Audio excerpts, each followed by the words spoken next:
Hey everybody, how you doing today? Welcome to Tokyo. We've got another guest for you. A lot of you are trapped in your house just like me, and I'm using the best of this time to bring you some interesting content. This time we're going to be talking to a Japan travel consultant, an expert in this, somebody who has jetted around this country probably as much as me, maybe even more. You can hear her maybe laughing in the background. Joining me today is Ruth Jarman. How you doing, Ruth? Hi, everybody. Hi, John. Hello, everyone who likes Japan. That would be everybody, just about. And we're here to Good. we're here to learn from you today. And we have a Oh, live okay. audience right now. They're all starting to trickle their way in. I want Hi, to, everyone. yeah. So why don't you introduce yourself to us? Tell us a little bit about Ruth Jarman. Okay, well, my name is Ruth. You can call me Ruthie. That's my nickname. I came to Japan in 1988. And ever since then, I realized that, as you all know, Japan is so full of amazing content, but it's very difficult to find. And it's very difficult for the international visitor to really go deep in Japan? So in many different ways, I started a company in 2012, and basically what we try to do is similar to actually what you're doing, John, is like uncover all these treasures in Japan and also make living in Japan easier.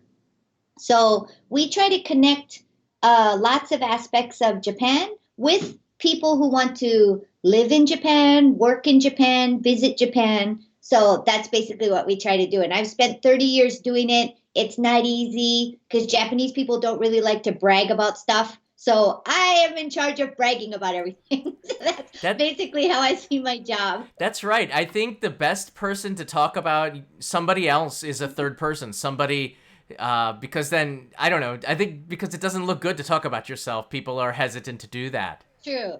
right? Now that you mentioned that, I'm actually pretty bad at doing it about myself, but I will do it about other people all the time. Yeah, that's true. Ruth is been living here for over 30 years now. You originally hail from Hawaii I'm and from Hawaii. right. I was Aloha. gonna I was gonna wear I was gonna wear my Mililani Trojans cheerleading sweater that I had in my drawer, but it was a little bit too bright yellow. But go Trojans! Yeah, well, yeah, okay. Trojans, like that's not USC Trojans, no. That's your high school. So I was actually thinking of going to college at USC because I wouldn't have to change the name of the team that I cheer for. Oh, that So would true. That would be happen. But being a Buckeye from and Ohio State, that would make you somewhat of a mortal enemy. So, really, yeah, yeah. So I ended up going. So I went. So high school, we had the Trojans, the Mililani Trojans, yellow and brown. So gold and brown were our colors. And then I went to college in Boston, and our mascot for our team was Jumbo the elephant. So it was completely different. those are unique mascots. They're almost ideas that could have come from Japan. But Totally. Japan has probably the coolest mascots of the entire world. They're yurui and very weird. And if they weren't, that wouldn't be Japan. It's just meidateru. It's very in your face. I want to ask. Yeah, like how does Japan do that? They like take it to another level. They start with something that looks familiar, and then they just take it to like outer space with all those characters all over the place. It's awesome. Sorry to interrupt you. Not at all. It is a competition because there are every single town, every single prefecture, every city, every prefecture within a prefecture. Everybody's got a mascot. Every bank, every Yeah, police department, even prisons have mascots. yeah. It's the competition. You must have something good and weird and something that just pops out and says prison, like the Asahikawa prison mascot, one of my favorites. It's really cute for prison. Yeah, Just some hard it's time. really interesting. It's just something I think everybody can share my feeling is that, the deeper you go into Japan, the more like I try my best to speak Japanese, but the more you learn how to speak Japanese, the more you read Japanese, the more you learn anything about Japan, you just realize it's like the Mariana Trough of content. I mean, it's just so deep and so Yeah. real and so intricate and like it's conflicting in a way, but it's also really interesting. I love it. I love it too. That's why I've been here for so long. Um, LA Chino, thank you so much from Canada. We got an animated emoji. Love that. Rock on. Um, Yay. how did you get to Japan? We're going to talk to Ruth about travel tips. She's been somebody who's been here for a long time and seen so many things. We both have. So we're going to be sharing with you some travel tips when we think possibly Japan might be taking tourists again. When might be a good time to do that? Business travelers, whatever you Yeah. want. We'll take questions at the end. But I want to start off Yeah. with this. What brought you to Japan? Well, when I was growing up in Hawaii, Japan was very, very cool. I mean, Japan still is cool. So a lot of my friends who are actually Americans of Japanese descent, I mean, we have such a nice melting pot in Hawaii, you know? My friend Yoshida-san or Shimabukuro-san or all of them would often go to Japan to visit their families. And they'd always come back with these fantastic stories. And I always thought, oh my gosh, Japan is so cool. Then I went to college and I studied international relations at the university called Tufts University, which is extremely strict when it comes to languages. In order to graduate with an international relations degree, you have to be relatively capable in another language. I tried German, did not work out. I could not get my head around German for some reason. And then I remembered, wait a minute, when I was in Hawaii, we used to watch Japanese TV all the time. So maybe Japanese is more in my head than German.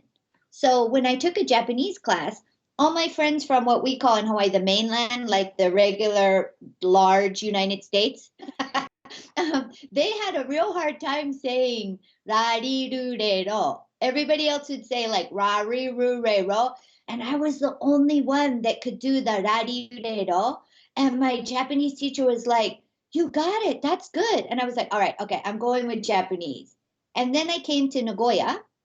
This is one of the most important points. Is I came to Nagoya, which is a little bit south of Tokyo. I guess it's the third largest city, but it's much more spread out. And I decided to go to Nagoya because I thought it would be away from people that spoke English because I really wanted to learn Japanese. So I went to Nagoya, absolutely on the mark in terms of learning Japanese. I stayed with a homestay family. And I think, John, that is where I realized Tokyo is super interesting. I love Tokyo. I've ended up living around Tokyo. I'm in Kanagawa right now. I've lived around here for work and stuff for whatever, 30 years. But when I was in Nagoya, I realized, there is so much more to Japan than we know. And then I got a job offer in 1988 from a company called Recruit. That the starting pay, it was just for 1 year, but it was double what any of my other friends got. Wow. And so it was the bubble, Yeah, the economy in Japan, bubble. right? The bubble era. Yeah, that was when they were dancing in the discos like this. I mean, I was here at that time. So I entered Recruit and I just ended up staying and I just see so much business possibility here. Business opportunity in Japan has never slowed down for me. And maybe we can talk about it a little bit later, like why that Right. is. I've never felt like, oh, maybe business is not very good here, so maybe I should go back to the US. Never felt that once. If you have kind of an innovative spirit as well as a kind heart and empathy, I think, Japan is the place to be in terms of business. I don't know if that answers your question, but that's what brought me here. That answers my question. Yeah, that's pretty thorough. I like it. I learned a lot about Ruth Jarman from this. Once again, for those joining us, this is Ruth Jarman, CEO of Jarman International. It's a Japan travel consultant company, but does so much more. I think we've been. I had a chance to work with Ruth on several projects. It's been always a lot of fun. I came here just as an English teacher, and curiosity kept me here. And I agree with you. Despite the ups and downs of the economy, and we see this, Japan had a bubble and a burst, and then there was a dead period and a live period, and then the yen is going up and down. I was here when the yen was 145 to a dollar, and then I was here when it was 70 yen to a dollar. It was crazy. But businesses has always been good because my value, at least this is the way I see it, is not being Japanese and being able to help Japanese businesses and Japanese organizations connect, which is a skill that they can't do themselves. Because as I said, like it's better if a daisansha or a third party talks about you rather than yourself. So I'm pretty confident I'll always have a job. Thank you, YouTube. Thank you, Ruth. So I want to pivot now into travel. Um, where is your favorite place to go in Japan? This is really putting you in the spot because I know that you are jetting around and what does Jarman International do? Maybe I should ask you this first. What do you guys do with um, Jarman? well, I'm sure that you have a lot of entrepreneurs watching this show, and I think everybody would agree with me, is that I try to diversify the kind of client base I have in Japan. So, for instance, one big client that I have is Sony Bank, and they really have nothing to do with travel, but they have a very good English online banking service for internationals living in Japan, right? And then other places want to have more people come to these more remote areas. So let's say most people coming from overseas would know about Tokyo, Kyoto, Kanazawa, Osaka, places like that, right? There's a lot of other places near those places that are accessible from those main places that have much less people, like totally untouched nature, the most excellent food you've ever had in your life. I mean, you guys know because you're watching this show, but one of the things that I try to do with my company, we only have 12 people, it's very small, but we have a very, very big network. So, what we try to do is help people find those sort of out of the way places. And since I've written a bunch of books in Japan, I've written 6 books here about great things about Japanese people. They're all in Japanese, unfortunately, but great things about Japanese people, encouraging women in terms of like getting back into the workplace or working from home or just trying to inspire Japanese people and let them know themselves what a wonderful thing they have.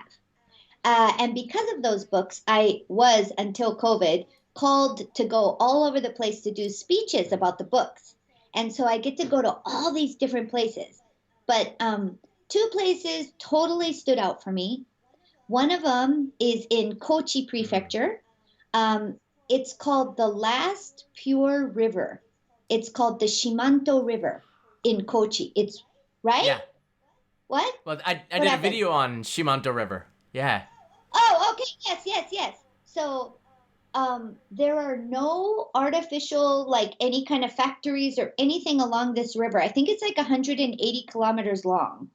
And when we went on the little canoe or the little boat on top of the river, my friend who was with me said, I've come here in the summer. This was in the winter when we went, so it was cold. She said, I came here in the summer. We did canoeing on this river. And whenever you got hot, you just jumped into the river. And I was like, oh my gosh, get me back here this summer because the water is so clean and so clear. It's like, I can't think of so many places in the world right now where you could jump into a river without worrying about some bacteria or something like that. And that was something that really struck me, the Shimanto River in Kochi. And then the one other place, when I was on the ferry going there, it reminded me of home in Hawaii. And for the first time, I thought, if I'm going to retire in Japan, this is where I want to live. And that was Sado. That was Sado. There's something about the Oh, mountains it's and the beautiful. water and the whole vibe of the whole place. It really reminded me of the power spot of Hawaii, even though it's in the Japan Sea, so it's much colder.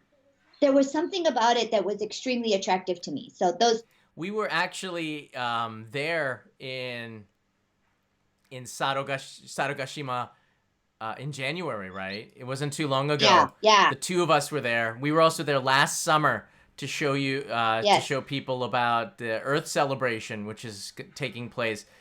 Um, I'm showing now people a picture in picture of me in Sato right now.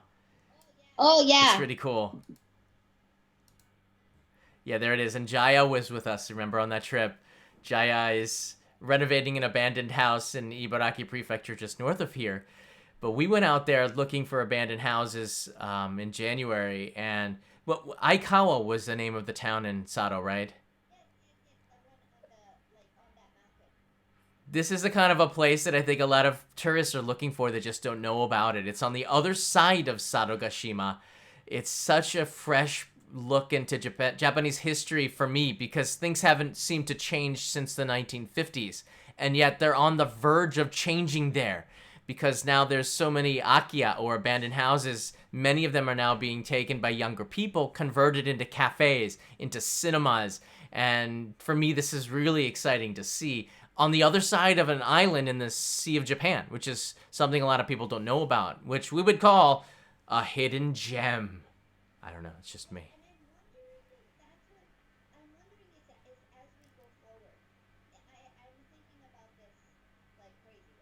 Yeah.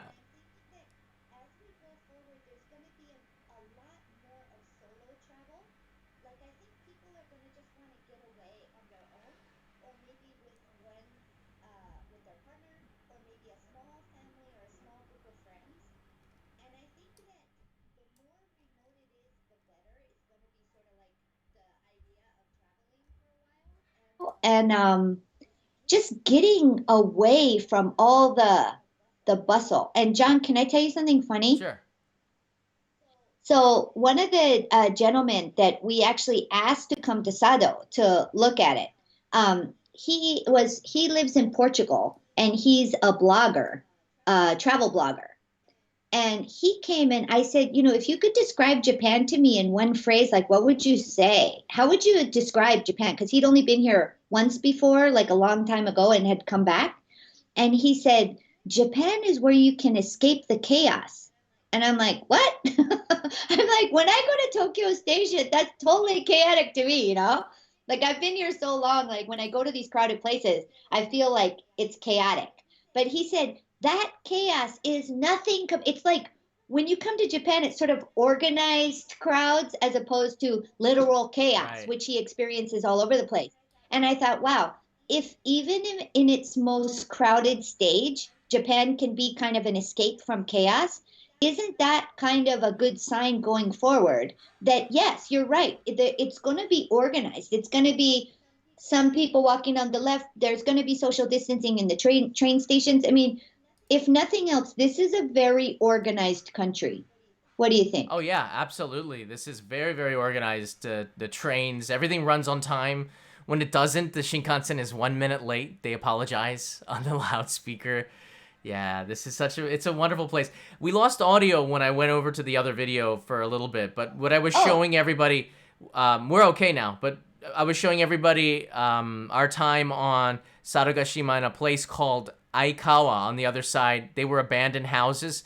And Ruth and I'll put a link in the description. You can go and check it out. Ruth and I walked around, and this town is on the other side of Sarugashima, which is like the dark side of the moon, it seems like.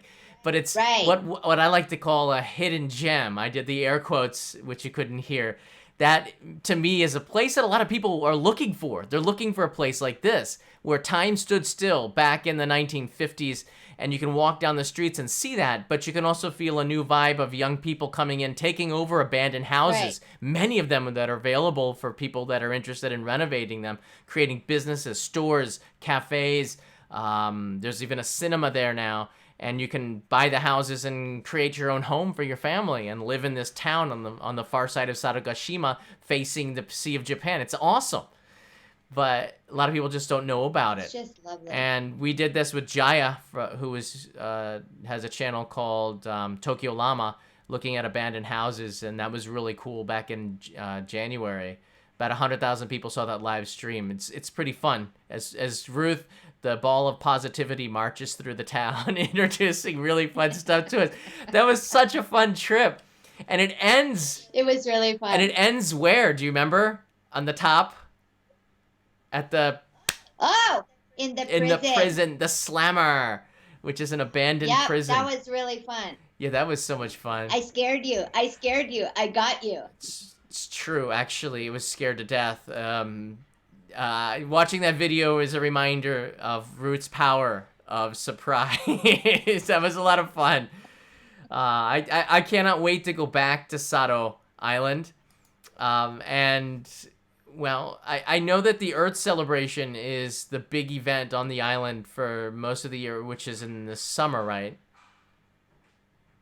Yeah. Yeah. Well, just think about it. Just think about the name, Earth Celebration. What a timely event. I mean, all of us are, they call it the great realization, Right. right? I think all of us are realizing how important Mother Earth is on a much deeper level, and also how important our relationships with other people are. And the whole concept of the Earth celebration is bringing people together through the drums, through the Japanese taiko drums. And one way that that was explained to me is that the drums, the Japanese taiko, I'm sure this is true of African drums and drums all over the place. You're supposed to feel the beat because it sounds like the blood pumping through your mother's veins when you're in the womb. So that's why the sound of a drum is comforting to people. So, what the organizer was telling me the other day when we had a phone call is that they're really hoping that they're not going to bring people to Sado this time. They're going to broadcast it to the world, and they're going to give Interesting. people an opportunity to maybe contribute or something. Like you could donate to Kodo, if you want to. But they're going to open it up to the world because they really feel like those drums and those smiles and that performance can just Oh encourage, and yeah. it definitely did for me. It was the first time I went with you when we went that time. Oh my gosh, that was so amazing. That for me. Taiko drums. When you hear a performance like that, it carries you through the entire year with this beat. For Yeah, me, it does. right? For me, Aomori's Nebuta Festival, which I've been in like 3 4 times, it's so addictive.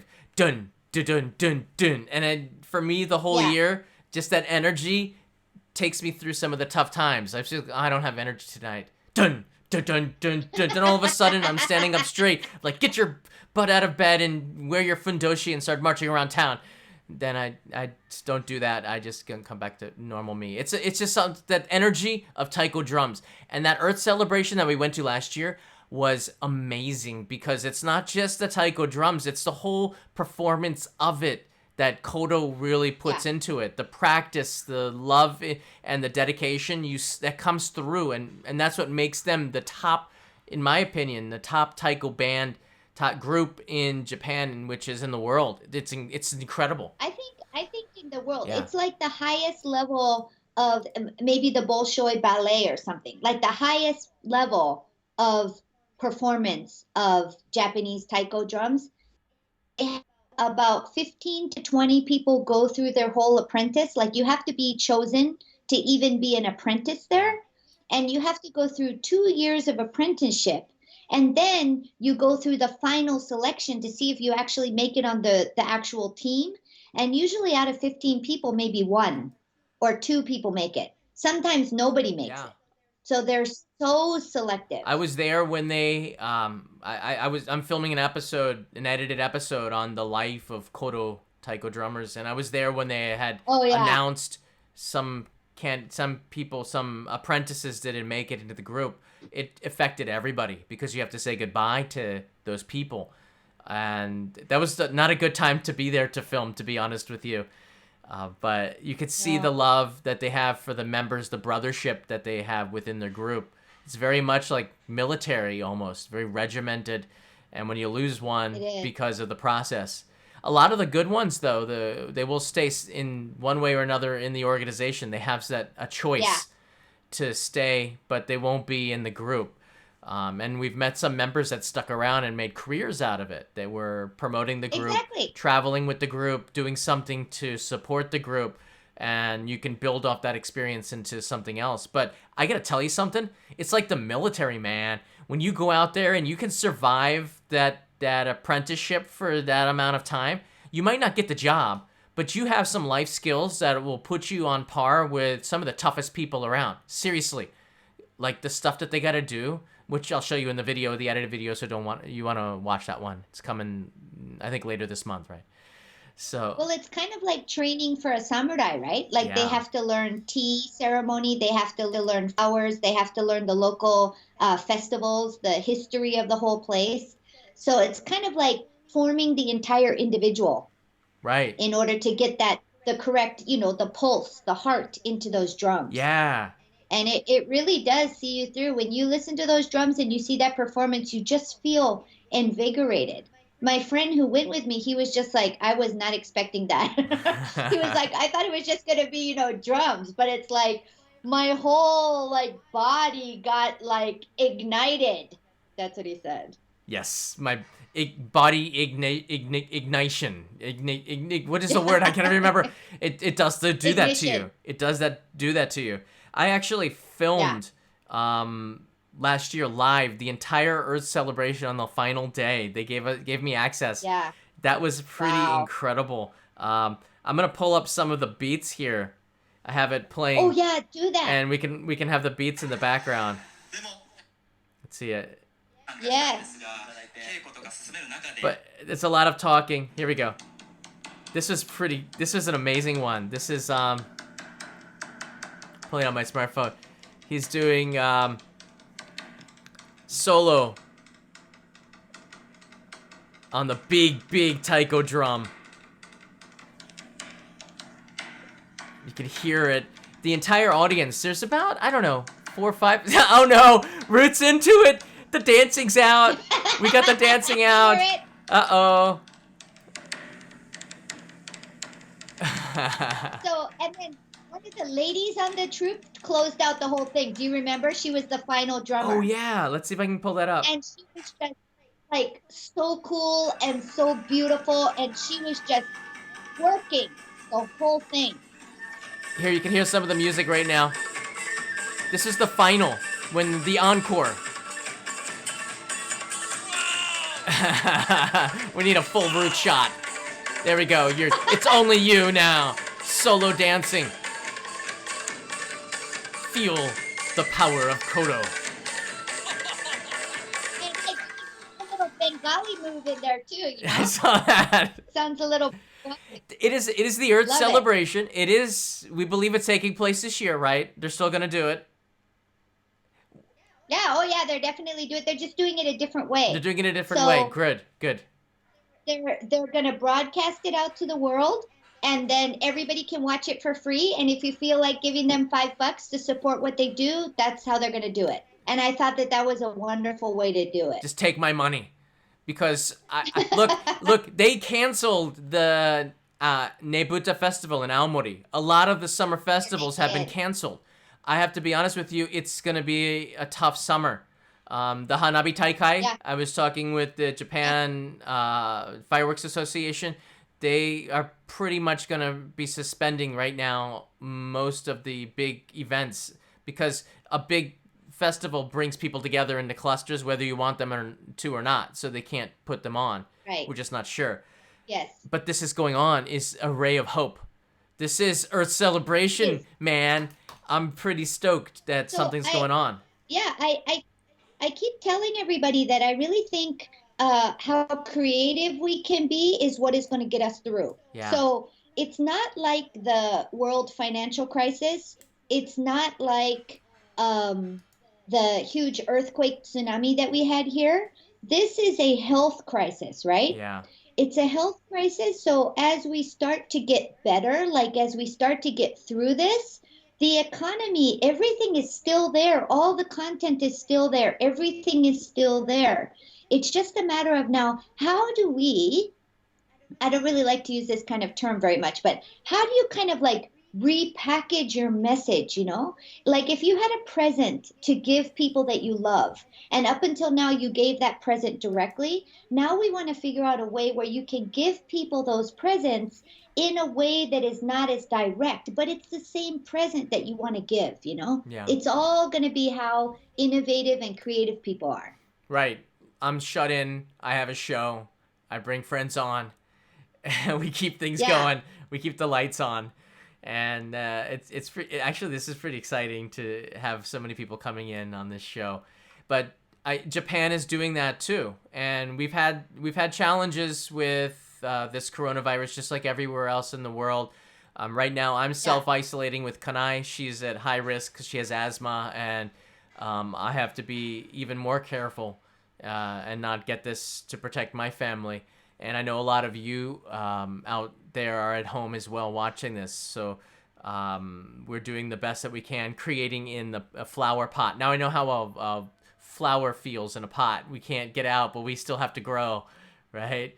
So that this is going to be where some really amazing innovations come out of this, I think. And I'm really happy that Kodo is going to keep going on and bring us some taiko drums this summer. I'm really, really excited about this. It's marked on my calendar. Sometime in August, I believe, this will be going on.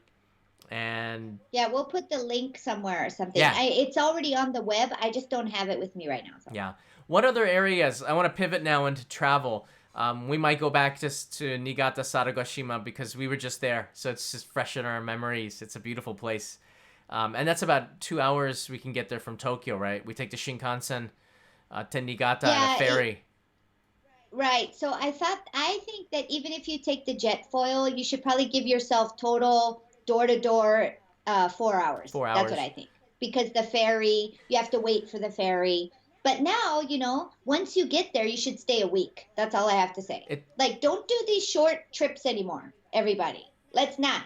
Let's go somewhere and stay there and become part of the community.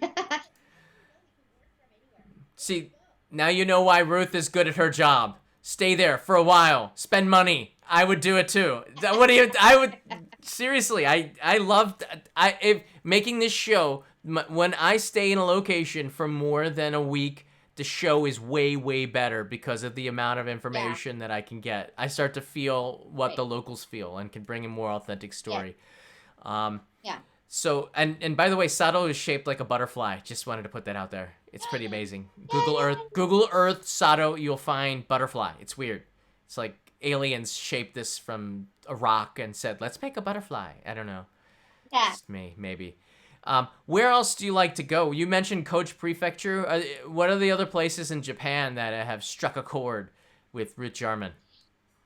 Well, places I definitely want to go back to. One of them was Wakanai, way up at north in Hokkaido, on the island of Hokkaido. I would like to go to Wakanai again. I didn't have enough time. So I myself am telling myself that up until now, with all those speeches, I would literally go for a day and come back at night and think, oh my gosh, this place is so beautiful. I want to come back, So I took my daughter, Hana, who you guys might know. Hana Victoria. Me and my family. AKA Hana Victoria. Hana's mom. If you don't know, this is Hana's mom, who was my assistant last summer. She's doing well, for those of you that might be asking. She's in Washington, D.C., I believe, right now. And maybe we'll have her on the show and she'll sing us a song and give us hope.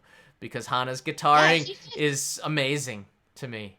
She's writing all these songs about food because she's really into cooking now. So she's got all these musical numbers about food. Anyway, so after I would go for my speeches, I would think, oh my gosh, I'd have to come back here, privately, like not for work, because I didn't have enough time to see this. I want to see it. So Wakanai was one, way up in the northern part of Hokkaido. Nearby, one of the places I love, like if you were living in Tokyo, it'd just take like a 3-day trip, not a day trip anymore. There's a place called Yaezu. Do you know that, John? Yaezu. It's like near Shizuoka. I'm not sure if it's in Shizuoka or Hamamatsu. Anyway, Yaezu. And it has like the most beautiful hotel I've ever stayed at. And literally you have Mount Fuji over the water and you're looking out at this uninterrupted blue ocean straight to Hawaii. I can't see Hawaii, but I feel like I can. All right, I'm trying to pull this up on the map because now you have me curious. I believe I rode through this town. A lot of people don't know I rode on a one-speed bicycle down the Tokaido in 2005, and I went through Shizuoka, staying in some pretty crazy towns. I think I saw a picture of this on your Facebook page. It's pretty good. It's pretty beautiful. Yeah. I've been back to that hotel 3 times. It's the kind of hotel where you just could go write a book or stay there forever. So now this is where the part where Ruth tells us her hidden gems. This is one of them. Yeah, that's my hidden gem. That's one of them. You might be regretting this decision now because it's out there. Now everybody knows. Well, it's kind of good because I can't remember the name of the hotel. Oh, good. So it will stay a little Good bit. luck. It was something, Yaizu Kokusai Hotel or something. It really was a hidden gem. That was really nice. That sounds really nice. One of my favorite ryokans, like my favorite Japanese inn in Shimoda Peninsula, which is also pretty much near Tokyo.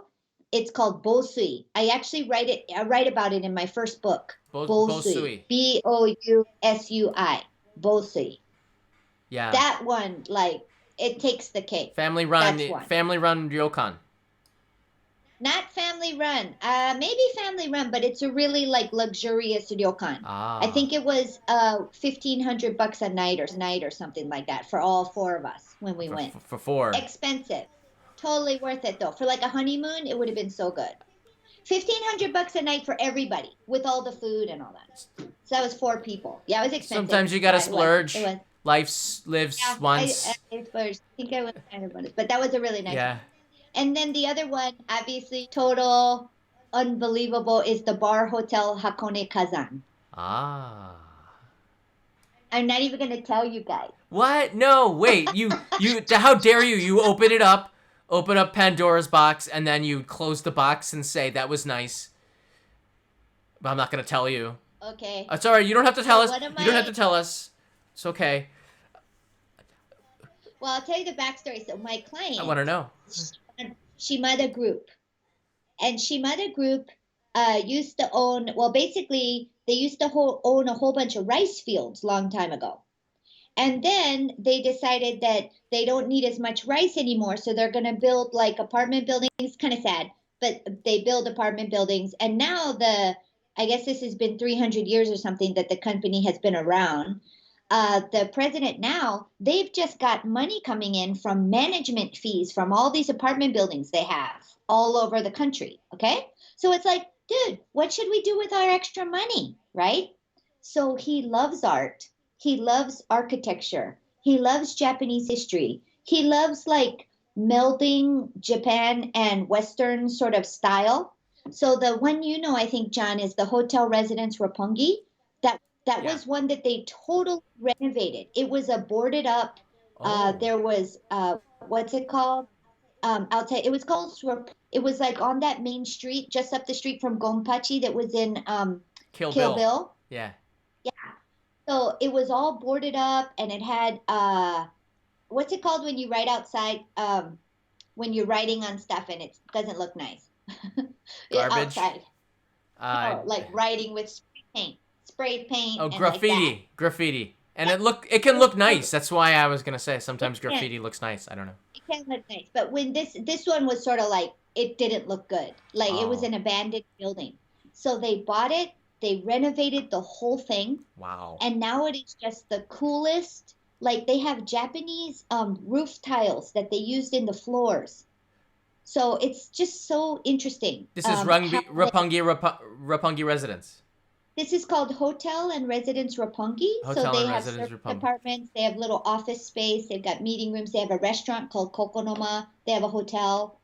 Definitely look at it on the web. So what happened was that was such a success that the owner was sort of like, hey, we have a training facility in Hakone, which everybody loves.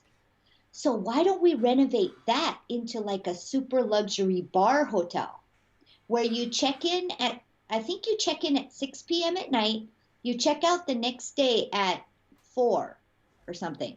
So it's basically for people that go there in the evening, watch these beautiful views, go into the private onsen hot spring, the design. Oh my gosh, it's right up the street from that open air museum that they have Oh in right. Yeah.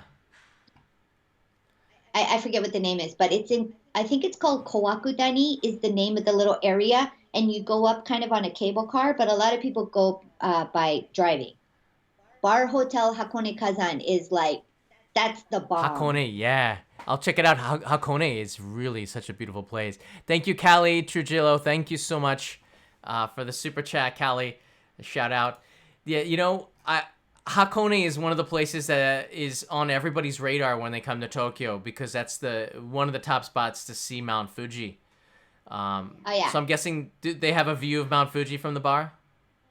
Actually, no. The view is facing the other direction, so you see the other mountains. Okay. but it's close enough so it's not in one of those crowded areas. You would stay here and then you would take a bus or you would go by car or you take another train ride over to where you can see Mount Fuji. But this is sort of like literally tucked into the mountain. And it's near a waterfall that's known as something like the Thousand Stream Waterfall. So it has all these streams coming down the rocks. It's really pretty. That sounds really nice, like right now, because the only waterfall that I Yeah. see is my shower, and it's not as it's like low flow. Look at my hair; it's awful. I need better water pressure. Japan's usually pretty good with that.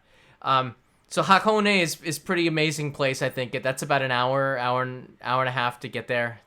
You have to go through Yeah, Odawara and then yes, take the Shinkansen or the romance. What's it called? The train from Shinjuku, the romance car. romance car, romance The car. And you could actually spend a night in Odawara too, just to see that castle. That's also a Yes, beautiful place. Odawara is a hidden gem. It's a place with a castle and history right on the seaside that a lot of people Yeah, don't stop in. They go straight to Kyoto and or one of the places. But I don't think that's an original castle. I believe it's a rebuilt one. But yeah, I think it's rebuilt. it's still really nice. It's the closest castle, I believe, to Tokyo that you can go to. Matsumoto-jo is might be the most stunning. That's original in Nagano, Yeah. but Odawara has a castle that I thought was really Oh, nice. You can walk I from the found a little station. one. Yeah.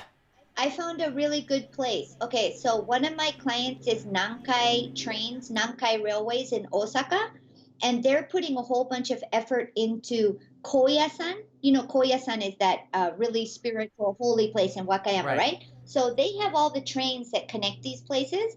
And the other day they said, Ruth, we're starting this new website called Find My Osaka. So they're trying to do real local like restaurants and stuff. And they said one of the places we're going to put on it is called Kishiwada. Have you ever heard of that? Kishiwara. I have now. Have you been there? I have not been to Oh, Kishiwara. No. that has a little castle. It's a little Jokamachi castle town that's literally 30 minutes from downtown Osaka. Really? So if I was going to go to Osaka now, I wouldn't stay in Osaka. I would stay at this place called Kishiwada where the castle is. They have it's like just such a perfect kind of like a shopping street and really old style. Nobody is there. Nobody knows about this Yeah. until now. You know, But yeah, those kind of places are everywhere. that's Osaka, actually. So many people are attracted to Umeda, to Dotonbori in this area. But actually, there's so many beautiful places around Osaka. It almost is ridiculous to stay in the tourist areas. Just go there and then go back to your hotel and stay in the middle of culture. People ask me where are the best places to stay in Yeah. Tokyo. I say maybe don't stay in Shibuya and Shinjuku. Stay in Shitamachi. No. Stay up in the north where there's history, or stay down in Kamakura or someplace else. Yeah. And then you can do day trips to Tokyo. It's a different way to see Japan. If you are in Shibuya all the time, I don't know. That's not really Japan. And there's so many tourists, not now, actually, but there's so many tourists in Shibuya. It's electric, but that's not the Japan I think a lot of people are searching for. Deep down, the Japan that Yeah. resonates with me is the cultural side of it, and you don't get that in those tourist areas. In Harajuku, I get very little of that, and I'm one of the people that say avoid Harajuku. I was like everyone, YouTubers saying avoid Harajuku. What's up with that?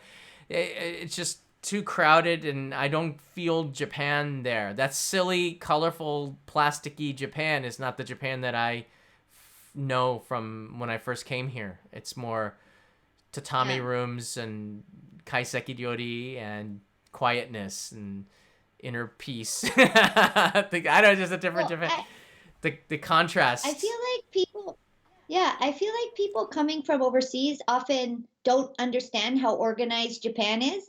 So they feel like they have to be right in the middle to make it convenient, but not really. Like if you like gyoza, I don't know if anybody on this show likes gyoza, but if you like gyoza, you should stay in Utsunomiya. And Utsunomiya is an hour from downtown Tokyo. So you could stay in Utsunomiya. It would be much less expensive. You can eat gyoza 3 times a day if you want to. It's the best gyoza. It's the gyoza capital of Japan. And then you go to Shinjuku during the day, or you go shopping in Ueno during the day. You don't really have to be right in the center of Tokyo to access all of this great stuff. Yeah. And as you people are watching this, a lot of people are repeaters, meaning they're coming 2, 3, 4 times to Japan. Some of those Right. repeaters just don't know where the next place to go to. Utsunomiya is a Yes. place that's on the Tokyo Wide Pass, so you can actually go there by Shinkansen on this JR Tokyo Wide Pass. 3 days Yeah. of Shinkansen travel for under $100. It's just crazy deal that they have. And foreign residents, Ruth, we could actually use that pass. You just have to have a Yeah, it's non-Japanese wonderful. passport, and you can jump on the Right. Shinkansen, be in Utsunomiya in 40 minutes.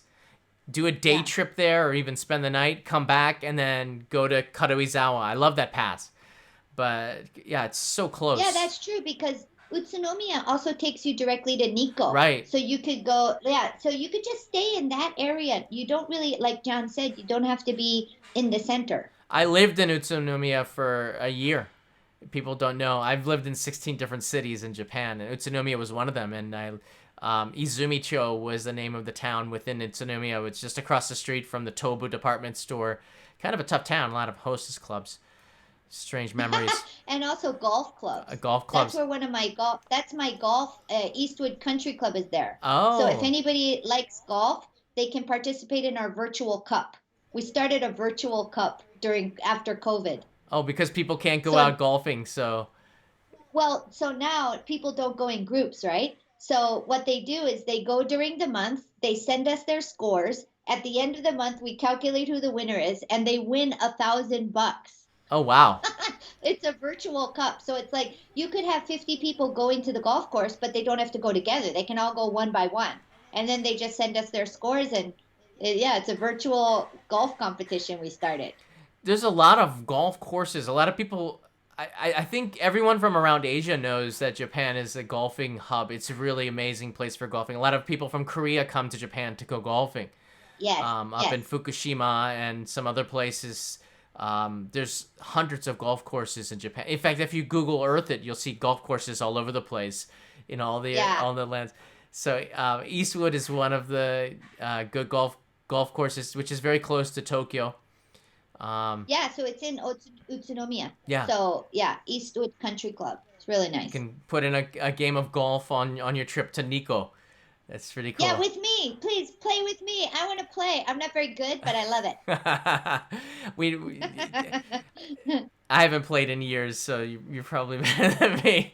I could go to the driving ranges here. Japan has some pretty incredible driving ranges that are like 5 decks, hundreds of people Yeah. shooting into the great unknown. It's pretty cool. There's one in Nishikasai that's one of the biggest in the world driving ranges. Take your practice and go to Eastwood or some of the other clubs around Japan, which are incredible. I want to talk a little bit about Kochi Prefecture and then take some questions here. Um, Okay. so I know I see people have been noticing the Shimano River, which is this amazing river. Shimanto. Shimanto, right? Shimanto. Yeah, the Yeah. Shimanto River. Yeah. Amazing chicken. I ate so well there. It's like Oh all my organic gosh. Yeah. food, all sourced right from there. It was incredible cuisine. The kaiseki cuisine from the ryokans, from the hotels, incredible. All from that area. They source everything Yeah. right there. Because Kochi is like on the other Yes. side of. It's like this secluded prefecture on the backside of Yeah. Shikoku, an island that very few Japanese go to, let alone tourists. And it's so fresh to go down there. We did 2 episodes on in the Only in Japan series there on the Sunday morning market, which has been going on for hundreds of years since the Edo period, and the Shimanto River. And I got a lot more. Kengo Kuma has a lot of buildings. In Oh fact, my Kengo gosh. Kuma, the designer of the Olympic Stadium, was inspired by Kochi Prefecture and the architecture there, which is where the Olympic Stadium all made a lot of wood out of a lot of wood. Comes that naturalness comes from inspiration from Kochi Prefecture. Yes. Take it away, Ruth. Tell us about Kochi and why do you That's like totally true. Kochi? So, well, I mean, the mentioning Kuma Kengo, uh, the little town called, I think it's called Yusuhara, Yusuhara. which is also, it's like remote even in Kochi. It is. So I went with my friend. I went with my friend the other day, and she's lived in Japan for 20 years. And I was like, okay, we just landed. Our plane just landed in Kochi on Shikoku. And she's like, Shikoku. I didn't know there was an island named Shikoku. I mean, that's how remote it is. Like John said, people who live here haven't even been there. Anyway, Yusuhara is the place where Kuma Kengo has designed the most beautiful library that you've ever seen in your life. Like, it's the kind of library you'd like to live in. I go there every single time I go to Kochi. It's where, I don't know if anyone's heard of Ryoma Sakamoto. He was sort of like the upstart of Japan, and he sort of started the Meiji restoration and everything. Anyway, he was from Kochi. And so this Yusuhara town is where Sakamoto Ryoma actually stepped out of his place where he was living. And that was actually a crime at that time, and he went off into the rest of Japan to try to change Japan and bring Japan into the modern age. And it's just this tiny little town with 3 or 4 buildings designed by Kuma Kengo. And then the No Theater, NOH, the No Theater where he was inspired. It's a lovely place. I got a video on this, a live stream. A live stream that inside Japan's most beautiful library designed by Kengo Kuma. Oh yeah. We were there Uh-huh. last year. I drove in a rented car around there. It's absolutely the inside of the. He really spared nothing. His inspiration was just poured into this library because it's next to the building that Yeah. inspired him, that Kabuki Theater, right? In Yusuhara. Yes. I love Yusuhara. I want to go back to Yusuhara. I want to spend a week there and dig out stories. Yeah. There's so much. Yeah. The way that they've renovated this town in the middle of, I don't want to say the middle of nowhere. It's somewhere, but it seems like this. It's like an oasis. It really is. This town that used to be a logging town that is converted now into this beautiful historic looking city that you just want to spend days there just drinking coffee Yeah. and soaking up Japan. Yeah. And I had like one night. It's like the perfect amount of quaint, quaint Yeah. in a really good way. Yeah, it's authentic. It's a the Yeah, people aren't yeah. doing that. They don't do it to get tourists. They do it because they just want to live in a better town, and the tourism comes as a result of it.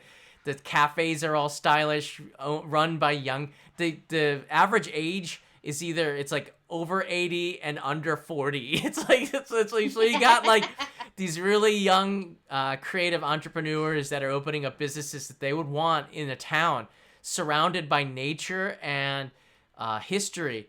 To me, it's like one of these places like Kobayashi and Miyazaki was also really special. Yeah. But Yusuhara in Kochi is one of Yeah. those like up and coming jewels that it should be Yeah. on everybody's radar. In the center of And Kochi. then right up in the mountain now you have Rogiru-san, who's like Yeah. I think the world's foremost washi paper master. Lives Right. right up in the mountains above Yusuhara, and he is also friends with Kuma Kengo, and they do a lot of work together. So you can actually go stay in Rogiru-san's how do you like his study sort of compound that he has up there, That atelier. that red mark is where Yusuhara is. It's in the center of Kochi, center of Shikoku. Shikoku looks like a mini Australia. There it is on your screen. In the mountains, it's nestled in like waterfalls, trees, mountains. I think there's some onsen in that area as well, and you can go and take the paper making seminar that he puts on. Rogier, who was in an episode, the Shimanto River episode. Rogier showed us how to make paper, and I'm dying to go back there to see more like his day-to-day life and the art that he puts into washi paper. I didn't know that washi paper was like art. The way he does it, the way he approaches it is his craft. And there's not a lot of people making this by handmade paper anymore. So, and by foreigner, nonetheless, a Dutchman. You could use your Dutch with him. Dank u wel, alstublieft. He could say all the words. I love talking with him. We could talk for hours over coffee too. Just one of those people. He also has the place in Yusuhara, just nearby, is also a ryokan, a hotel. So you could stay and his wife will cook for you, and then you can take his tour or seminar on how to make washi paper, and he uses this also to make money on the side, which I think is great because like these traditional crafts, I'm sure he's getting good jobs, but it's always good to have more businesses when you're living in the mountains. The economy could just go away. But I would really looking forward to go back down to Kochi, and seeing some of the stuff that's going on there. More of the prefecture. Get a car. Rent a car is something that I've been doing more and more of, showing people in the show, just because it makes the countryside more accessible. You Yeah. have your license, right? I'm working on it. I'm working on it. Because of COVID-19, I haven't been able to take my learner's permit yet. I mean, I have a license. I have my Hawaii license, and I've been driving my whole life, and I love to drive, but I've never driven in Japan before. So I decided, okay, bite the bullet. I'm going to go through the entire process that any Japanese person goes through these driving schools in Japan. Takes about 3 months, but it has been the best experience. Like everybody in my class is about 20 years old, and all the teachers are like, "What are you doing here? You can make a Like, lot of do you friends there. understand?" Yeah, they're like, "Do you understand Japanese?" And I'm like, "Yeah." And so now I'm at the point where I'm actually in the school. You get to try driving around, and I'm really glad I did it because there's a lot of rules that I did not know about in Japan that we didn't have in Hawaii, driving rules. There's a lot of etiquette that I didn't know.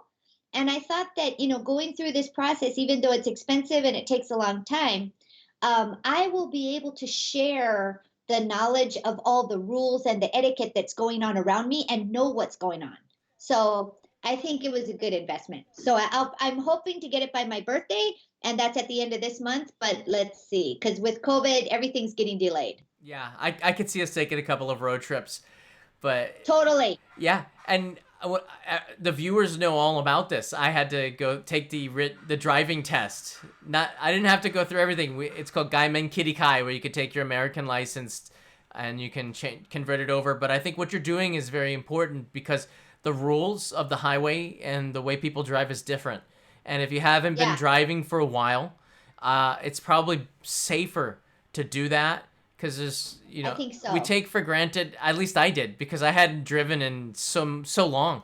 So when I started to drive again, it was really scary for the first couple of days to be back on the road in a foreign Yeah, country, because in the US it's the other side they're driving on right. and you have to think differently. But I've been, you know what? Yeah. I was prepared, Ruth, and maybe you could say a little bit about this too.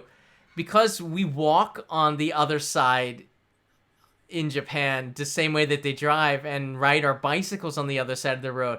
Mentally, I drive with other people that as a passenger. So mentally, I was Yeah. okay. It's when I go back to Yeah. America now and drive that I will take those Oh, the right turns. I might swing into the wrong yeah. lane for a second, go oh my, and you just have to convert your brain a little bit because a left hand turn is like a Yeah. right hand turn, right? You don't have to Exactly. swing. My brain though, because I live here for so long, was more in tune with that, so it wasn't so hard for me. But if you're traveling from the Yeah. US and doing it, it takes a little bit of practice. You wrap your head around it. But renting a Yeah. car is awesome. It takes you to all those places that you can't get Oh, to by yeah. Shinkansen. With a family, it's even better because Yeah. once you get off the train with your family, what are you gonna do then? You gotta get on a bus. You gotta get Exactly. on a taxi. You have to take your luggage with you. Put it in the trunk. Boom, gone. Yeah. And I feel like, post COVID, I think that the whole Japan approach, Japan is a very careful country. And I don't know if anyone wants me to address how I think Japan has been handling this virus thing, but anyway, uh, I think that after COVID, everything is going to be very careful, very slow.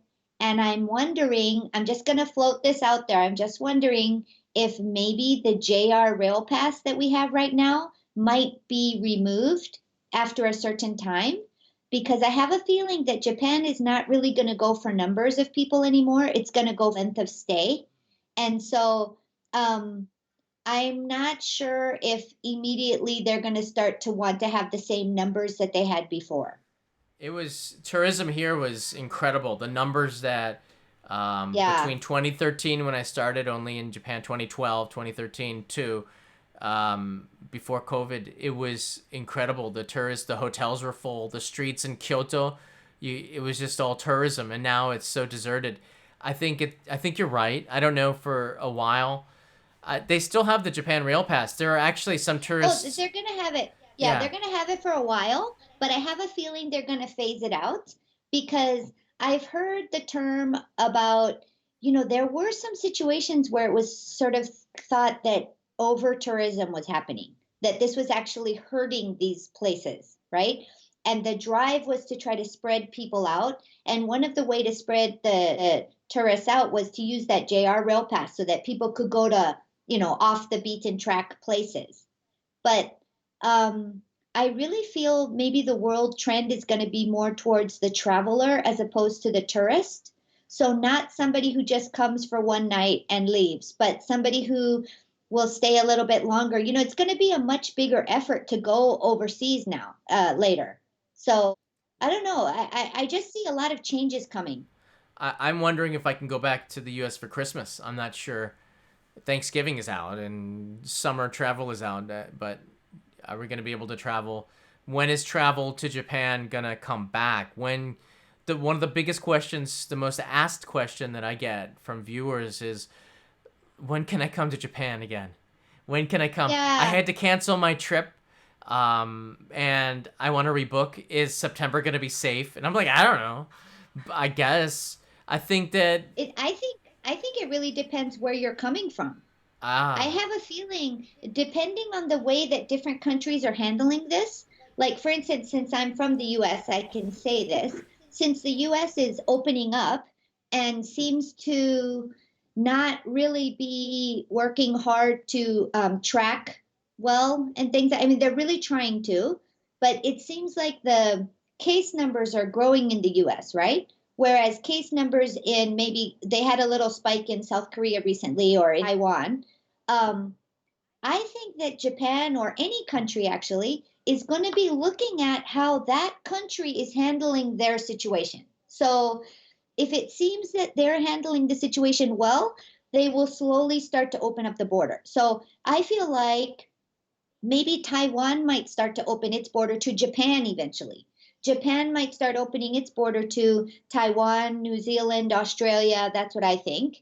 And, East Asia first. And I don't know, maybe as things start getting under control in Europe, everybody wants to open their border, but you don't want to come to Japan and have to do 2 weeks quarantine. You know what I mean? Like, no. I feel like if I want to go back to the US for Christmas, depending on the situation in the US, I might not have to do quarantine there, but when I come back here, I might have to do quarantine from the US. There were some, You know what I mean? yeah, and there were some tourists that said 2 weeks quarantine, go to Japan. I'll take the quarantine. I can eat pretty well. And it was a soft quarantine. I'll be honest with you. Japan's state of emergency here because they don't have they can bark but no bite, like fines and penalties. A lot of people are going out, but the numbers have been declining. Tokyo has been under 40 for the last 4 or 5 days of infections, and testings are starting to really go up, which is what Yeah, I've been asking for. Everybody's been asking for. I've had friends with fevers. They couldn't get tested. Now they're getting the testing. You're going to see maybe numbers go up a little bit, but the testing is going to go up in Japan just because the people demand it now that we have this, and the transparency is there. I love what the governors of Tokyo has been doing. Very regular updates. We in Japan are up to date. We might not always agree with it, but we're doing the best. And the one thing I want to tell everybody out there, that sometimes there's some misunderstanding about the way each country is handling this. Sweden has a Swedish way to do it. Japan has a yeah, Japanese way to do it. And don't get us right, wrong, a lot of people are very critical here, but this is the way that works for Japan. And if the right. people are angry, they're going to rise up, and you'll hear news reporters started to say recently, should we trust those numbers? And that was huge when a reporter said that on live TV, and they meant it. So that put pressure on the government to be more transparent. There's a way that Japan does it that's different than in the US. So we have to Right. understand that. We know this because we've been here for decades. There's a Japan And way. I mean, one thing fundamentally, one of the big issues in Japan is that it's all consensus based. So the government wants to have governors on a consensus. They want to have the scientists in a consensus. They want to have everybody, the whole population in a consensus. They work to try to get a consensus so that everybody will follow rules in lockdown. Because like John said, you can't they can't do it legally where they say you get a fine for going outside or something like that. The other really big point about how Japan has done this is we had an early wake up call with the Diamond Princess. When the Diamond Princess came in, was basically parked at Yokohama, which is like right there. It's like right down the street. I could almost see it from my house, kind of. So everybody kind of had a wake up call very early that this is a scary disease. We have to somehow contain it. And one of the things that Japan really tried to do is the contact tracking. They've been doing contact tracking from day one, like tireless contact tracking. So the reason why we had the most recent lockdown that it suddenly got stronger was because the numbers started to go up. And of those numbers, 50% they were not able to do the contact tracing on the 50% of the numbers. So that's why they decided to lock down. So I would like to let everybody watching know that with the contact tracing being in place right from the beginning, I also agree that there's probably a whole bunch of people that might be positive who don't know it, and that testing is going to come now and that everybody should know. But as far as hospitals getting super overwhelmed and like a huge increase in unfortunate like fatalities, it hasn't gone where a lot of people thought it might have gone. So maybe Japan is handling it okay. I don't know. It might be premature to say that, but that's sort of my stance. That's what I think.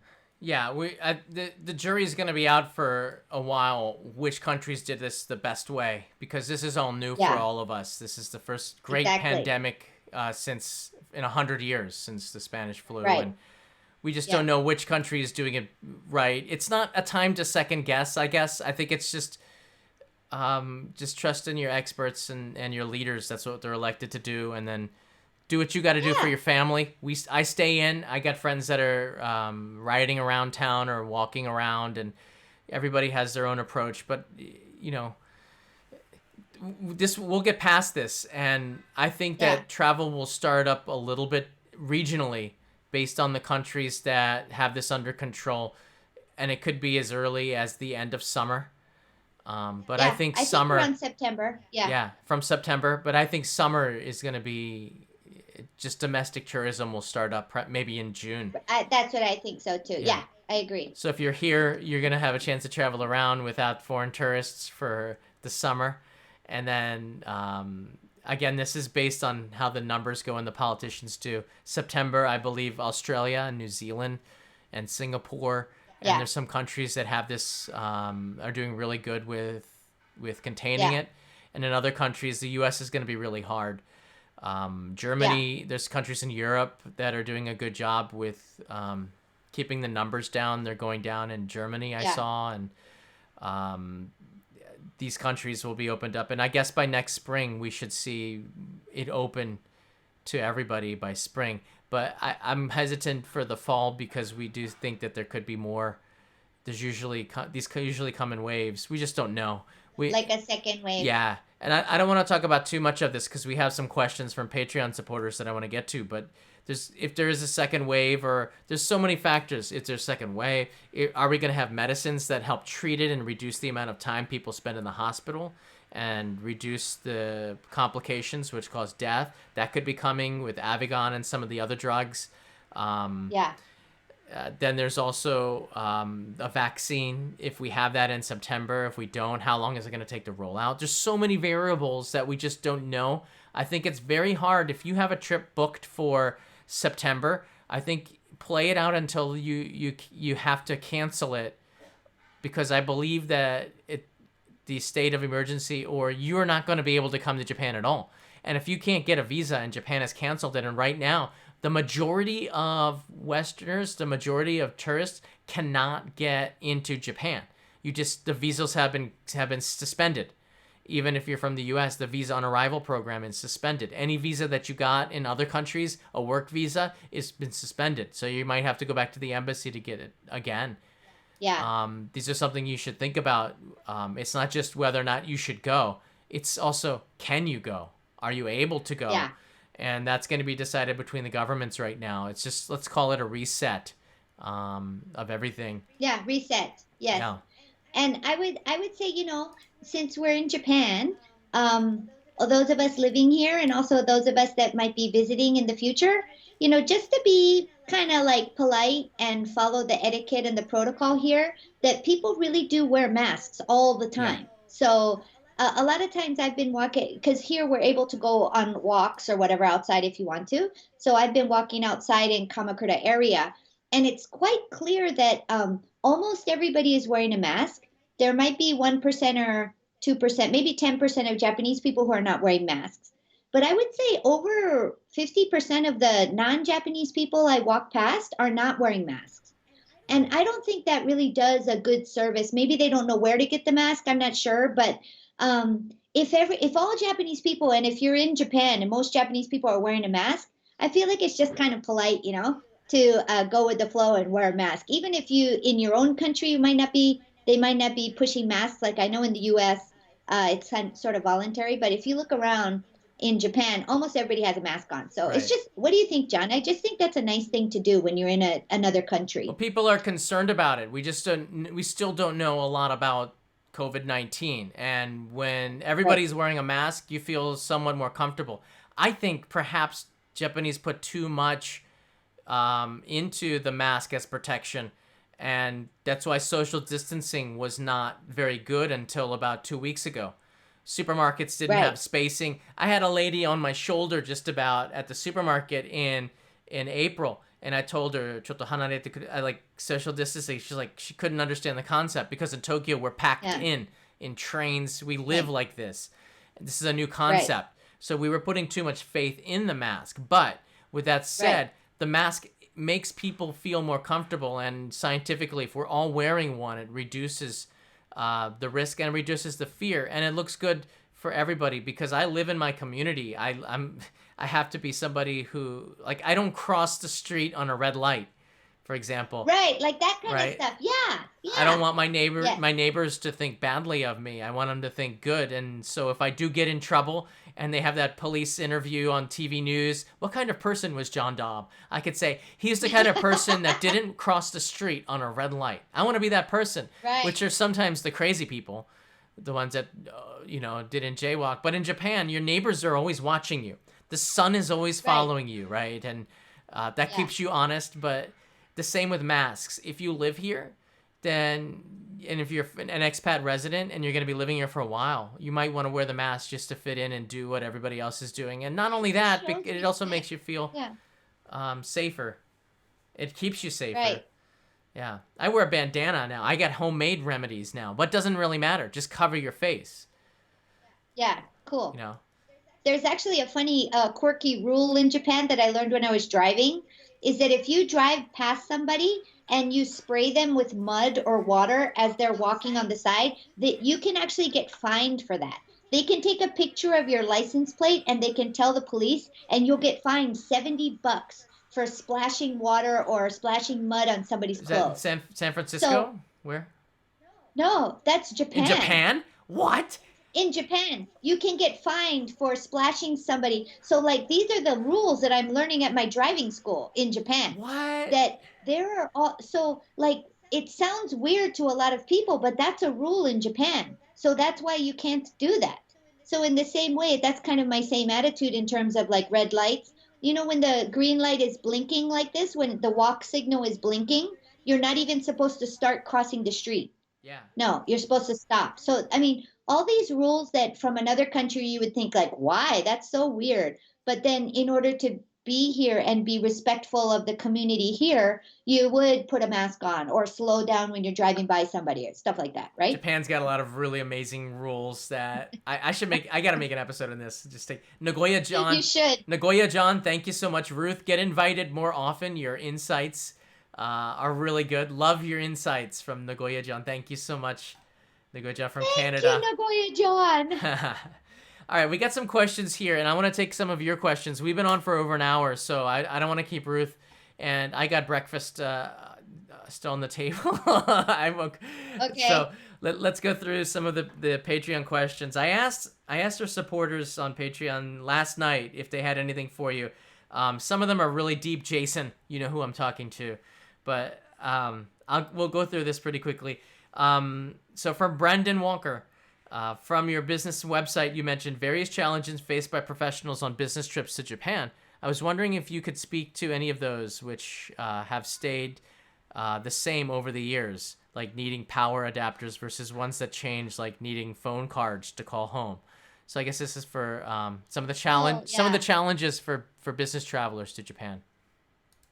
Well, you don't really need any phone cards anymore, but your point is correct. That's exactly what the issue is that when people come to Japan for business, usually their customers or the company they're working for in Japan has their business side of their life totally taken care of. But everything else, you're sort of like out on your own. You have to figure it out. You have to figure out how to get your cell phone to work. You have to figure out all this kind of stuff. So just to make my answer quick, I would definitely, if you're going to be here for like 2 weeks or longer, stay at a service department. They have a lot of service departments in Tokyo and Japan, and they have people who know what people need who are trying to work here for maybe a couple months or something. So anything to do with your visa, like where's a good immigration service to go to, they've got lots of information like that. So people who are here on business, in order to focus on the business, you want all the lifestyle stuff to be taken care of. And a lot of times that's kind of like left on its own. Right. The internet is loving this no splash rule. Look what you've done.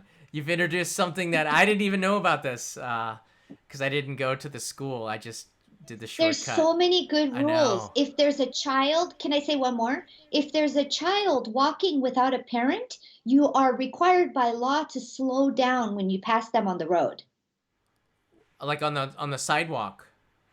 On the side, not even on the, so in Japan there are very few sidewalks, Yeah. right, unless you're living downtown Tokyo. So if there's a child, if there's a person who can't see so you can see their stick that they're using, if there's somebody in a wheelchair, or if there's an elderly person, you're required Wow. by law to slow down when you pass them. Isn't that awesome? I love that That's a rule. really good rule. Yeah, and there's lots of kids walking to school that have to walk on the side of the road. That I knew about that one, but it sounds like innovative. I slow down for that anyways. That's why can I drive like can a I tell you grandmother. another one? Yeah, go ahead, keep Can it I tell you going. another one Nagoya for John loves all of this. us? Yeah, Nagoya John. Nagoya John. Nagoya John, I did not know this, but now I'm like you when I do it. So in Japan, if you are standing at a crosswalk that doesn't have a stoplight, so there's lots of crosswalks with no stoplight, right? If you are standing at a crosswalk, the cars on that road are required by law to stop for you, to let you cross if you're standing there. Respect. That so many times I'm standing at the crosswalk for a long time and they're just driving right by. The rule is that you have to stop legally. So I look at them with a much stronger view right now, like, stop. I know you're Respect. supposed to stop. Yeah, Respect. It's the exactly. fist of So respect. Yeah. all the cars are, and if you get splashed by mud, you can charge them. Take a Yeah. picture of the license plate, go to your Koban, go to the police box, and say, this is the car that splashed my clothes. And you'll get like between gosen yen and nanasen yen, 50 bucks 50 to 70 bucks. bucks for your cleaning expense. Wow. Wow. Isn't that awesome? Yeah. Yeah, I so good. what but wait. So what if I purposely try to get splashed? I mean, like, this is where people take advantage of the rule and they can make a living off this. I guess abusers will be identified by police officers. But I'm sure, like, in the US, people are, like, making business plans. The splash job of 2020. Like, I just stand on the road and get splashed. Every time they splash me, I'll just stand in the same spot. 50 bucks. 50 bucks. 50. I know I people in Japan don't do that, but Yeah, but Garen's ball bearings, as we would say in Hawaii, guaranteed ball bearings. I don't know how that got into pidgin English, but Garen's ball bearings means for sure they're going to slow down. The car will slow down. yeah. They all know the rule. I would like somebody to try it. Try go get splashed. Yeah. Maybe I will. I won't actually take the Okay. money. I've been splashed before. This is not my first time in the splashing game. It's awful. Actually, if I'd known I Yeah, could take down their license plate, I probably would you have. can. Yeah. I feel sorry for buses because sometimes buses wouldn't be able to see that they're splashing you, but regular cars, yeah, you should take their photo. Ando 1135 writes in, "What's the fastest you can drive in Japan? What's the speed limit?" I think it's 100 and If 110, 120. yeah, you know better than me. On the freeway, probably 110, 120. But if there's no markings on the road, you can go up to 60 kilometers. Right. On the highways. Otherwise, it'll tell you. In Yeah, well, on any road, if there's no speed sign, you can go up to 60.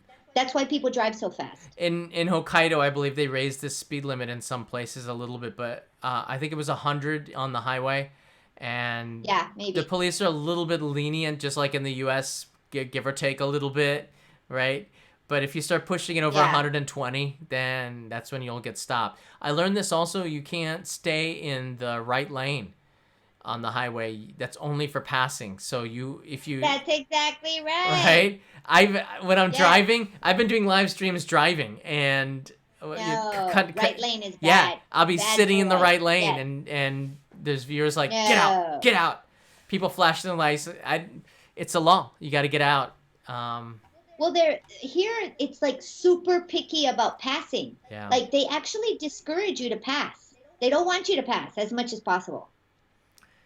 I cannot wait to see you drive on the highways now. I'm pretty excited to see it in I'm gonna action. be so nervous, but I'm gonna do it. We should do when I drive for the first time on the freeway. We should do a show, I'm and up for everybody that. can see how nervous I am. I'm up for that because I can't. Nagoya Janran has. You should make this a weekly show. Japan and Ruth, John and Ruth on Japan. I'm trying to get Kanai to get. She has a license now. She went through the driving school for 3 months, and Good job. yeah, she studied her heart out for this. She knows the rules. She criticizes me when I forget them, and I said, look, there's real life, and then there's what your teacher tells you. All right. She takes Yeah, verbatim what the teacher says. And I said, look, if you yeah. live like this, then you will get in an accident because you're so worried about checking everything. You have to trust your senses too. You have to have force. Oh, sure. And that takes, she's in the other room listening and now shaking her fist at me. But Well, she, good job, yeah, Kanai. but she keeps me honest and she knows, like, oh, you're at a rail crossing. Stop for 3 seconds. I'm like, I stop and then I go and she goes, no, you have to do it for 3 seconds. So count Right. one Mississippi, two Mississippi, three Mississippi. Wait, Yes. you forgot to open your window. By law, you have Yes. to open your Yes. window to Yes. check to see if you can hear. I didn't open my window, Yes. so I opened the window and I'm like there for 15 seconds. And then the train comes by and the grate goes down and I missed it. That's what's like driving So with Kanai's much. like this. I could put her in the Yeah. car with Wow. you. I don't know. That'd be fun. There's so much to remember. Totally. We got some more questions here, and then I'm starting to lose my voice. Raymond writes Okay. in here. It wasn't too long ago when it was difficult to find an ATM that accepted foreign banks, foreign cards. Sony Bank is one of the solutions now. That's something we're going to be working on. Banking is something that has been in Japan. Thank you, Raymond, for this. Banking is something that has not really innovated in Japan for a very long time. When ATMs became touchscreen, that was like a big deal. But the business hours are still 9 to 3. It's ridiculous, and online banking is still really painful. So Sony, which is not really known for a bank, it's known for like video game consoles and cameras and stuff. They now have a bank, and I don't know if you want to say something for like 30 seconds on that. That's pretty cool, and Me? Oh, yeah. yeah, It's great. I just started using it. It's the Sony Bank English Online, and you like download this app onto your phone. And there's no paper, unless you're an American citizen, you do have to send in some of that FATCA documentation. But if you're not, basically all done online. And my biggest thing that I've realized after I've started using it is that I can transfer yen into my Japanese yen account. And at the same time, I opened a dollar account. When I buy dollars from my Japanese yen account, there's no added fees. So if I see it's 107 yen to the dollar on the NHK at my noon news show, when I buy my dollars via Sony Bank, it's the same price. So there's no add-on. So you get this debit card. So when I have now I have $500 in my US dollar bank account with Sony Bank. When I take my debit card to New York City to visit Hana and I use that debit card in the taxi, it will be taking dollars out of my dollar account in Japan through Interesting. my debit card. So there's no like Conversion. charge Yeah. in terms yeah, conversion. It's not like using a credit card, it's like actual debit. I don't know. Yeah, it's a really good system. Yeah. So things are changing. Sony's really trying to change it. Yeah, I'm really interested in learning more about this. I haven't changed my bank or done anything with another bank in 23 years. There are advantages to staying with the same bank. I've been with the UFJ, Tokyo, Mitsubishi, whatever they call themselves now, for like since before they were UFJ. I think it was like Sakura Bank in Nagoya, and it kept changing. That's an interesting episode I'm gonna make on the naming of banks during the deregulation. Banking names were That's smart. crazy. There's Tomato Bank down in Okayama. Do you know that one? I I know. love Tomato Yeah, Bank, tomato bank. right? Tomato. They didn't have to give stupid, like, really boring names anymore. They could name their bank whatever they wanted to. And the farmers are like, we're gonna name this bank Tomato Bank. And I was like, that was the first bank that I saw. I'm like, what bank should I go? I like Tomato Bank. No, I like Sakura Bank, the Sakura Cherry Blossom Bank. And It's like the characters. It's like yeah, all the little yurukeras everywhere. Seriously. and then so we still have these regional banks that are all over that came from the end of deregulation, and then now they, because of the hard time after the bubble era, they started to combine, and they got boring a little bit again. But it's really good to Yeah. see innovation in an industry that is as old as banking.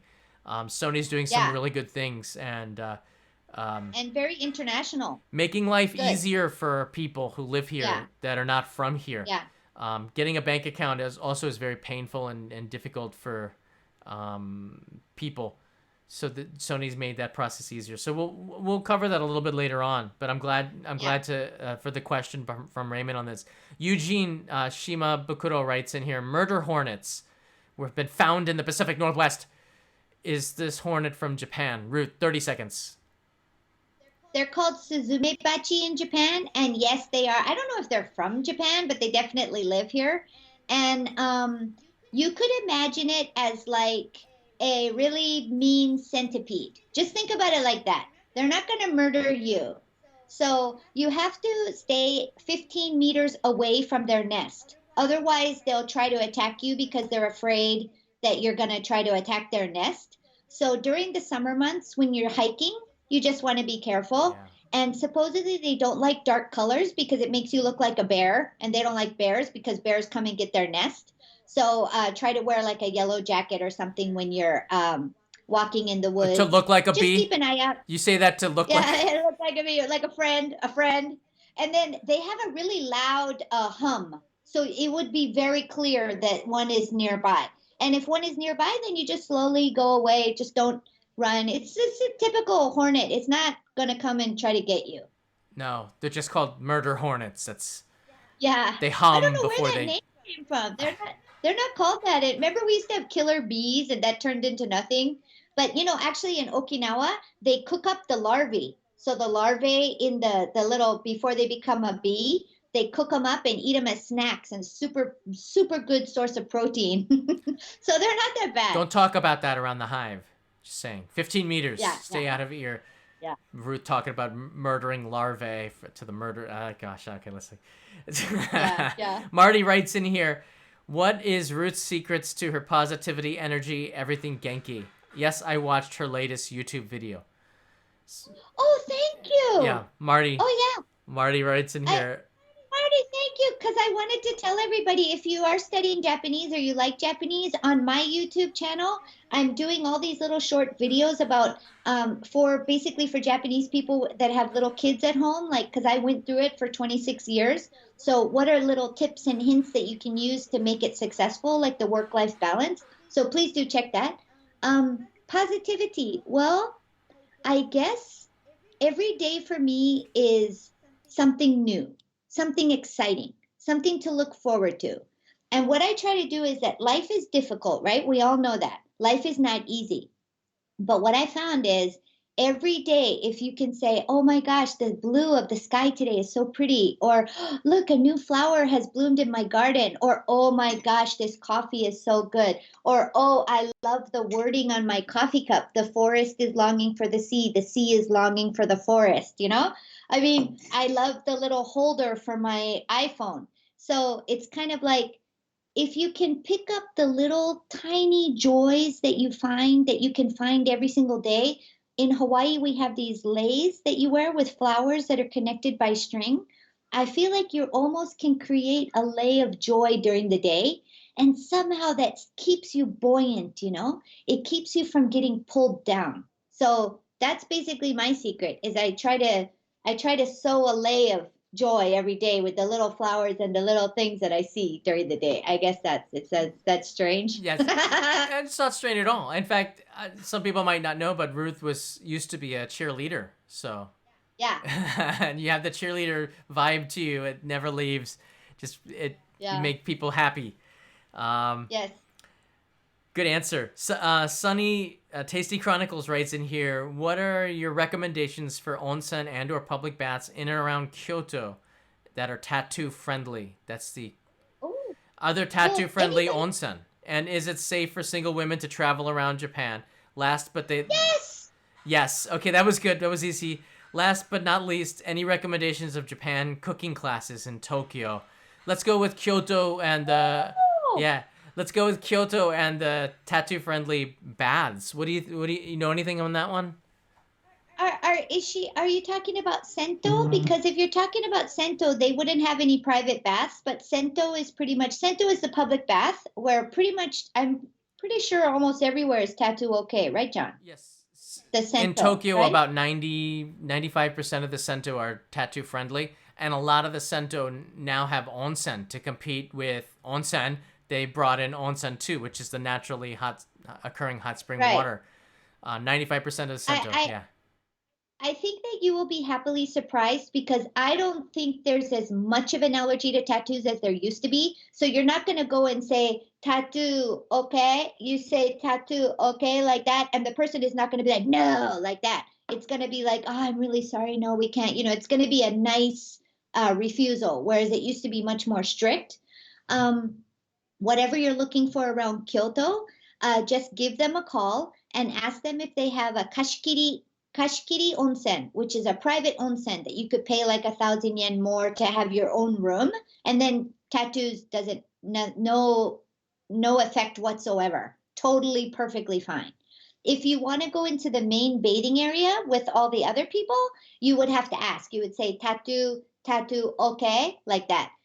Even on the phone, tattoo okay, and they would say, no, no, or they would say, okay, like that. And then you're fine. So either have, doesn't matter where you are in Japan, everywhere is beautiful, everywhere is clean. I can pretty much say that 100% sure. No matter what you find, it's going to be nice. You would just want to call in advance and make sure tattoo okay. Tattoo, okay. Yeah, hold on a second. Yeah, I see Joy writes in here, not thrilled with the idea of sitting naked in a bath. Don't knock it until you've done it. Once you have done it, and you've done that experience, it's amazing. Anybody who comes to Japan and does not go to an onsen and gets over their fear of being naked in public when nobody's really caring about you at all, anyways, misses out on this amazing open air bathing, which is crazy good. You feel so good after it, and then it's such an important part of Japanese culture too. You don't really get into it if you can't break down your the cultural walls. It's a perfectly natural thing. We say, And you can start with the kashikiri. yeah, You can start with kashikiri. You just ask them kashikiri, right. private bath, and then you would have practice of getting naked in a room, going into the bath. I think it is all about not wanting to do something wrong or being offensive. And the first is to be naked in an elevator, which is pretty crazy. But also, to be naked outside is just weird because you are even in a kashikiri in a private onsen. You're outdoors. There's a fence around you. It's not like you're outside in your own private bath. Even if it's on the balcony of your hotel, you're still outside. You're like, what? just getting used to that, it's a gateway into the wonderful bathing world of Japan, which is crazy. This is so important. Without this bathing culture, I don't think a lot of work would be done. I've had business meetings and Yeah. deals struck in baths because we have this concept Yeah. of hadaka no tsukiai, which is we're all equal Yes. when we're naked. So you could be, a street sweeper or something that you would consider to be a bad job, which I think street sweepers are very important.